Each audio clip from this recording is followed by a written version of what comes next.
अस्सलाम वालेकुम dear viewers, असांजे चैनल ते खुश आमदीद। जीअं त यूनिवर्सिटी ऑफ सिंध तरफ़ां ॿिए मरहले जी एंट्री टेस्ट वरिती वई, जेका उन जी एंट्री टेस्ट जी रिज़ल्ट अनाउंस कई वई आहे। यूनिवर्सिटी ऑफ सिंध पारां एडमिशन 2025 जे लाइ एंट्री टेस्ट जो अॼु ॿियो मरहलो हो ऐं उन में जेको आहे तक़रीबन 13,000 स्टूडेंट्स जेको आहे अपीयर थिया। उन्हनि जी जेको आहे रिज़ल्ट अनाउंस कई वई आहे, जेका रिज़ल्ट चेक करण जे लाइ तव्हां सिंध यूनिवर्सिटी जी टेस्टिंग सर्विस जी वेबसाइट ते वञी चेक करे सघो था।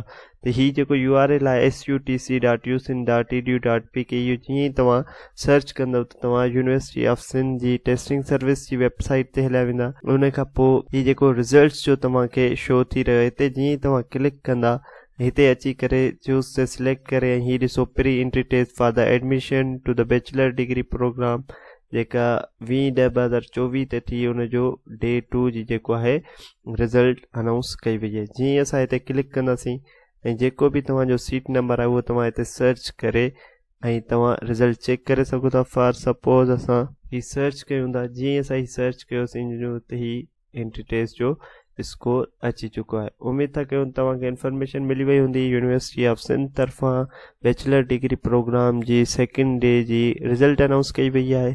मज़ीद इन इंफॉर्मेटिव वीडियोज़ जे लाइ असांजे चैनल खे लाइक कयो, सब्सक्राइब कयो, त जीअं असांजी ईंदड़ हर नई वीडियो मां ताईं पहुची सघे। अल्लाह हाफ़िज़।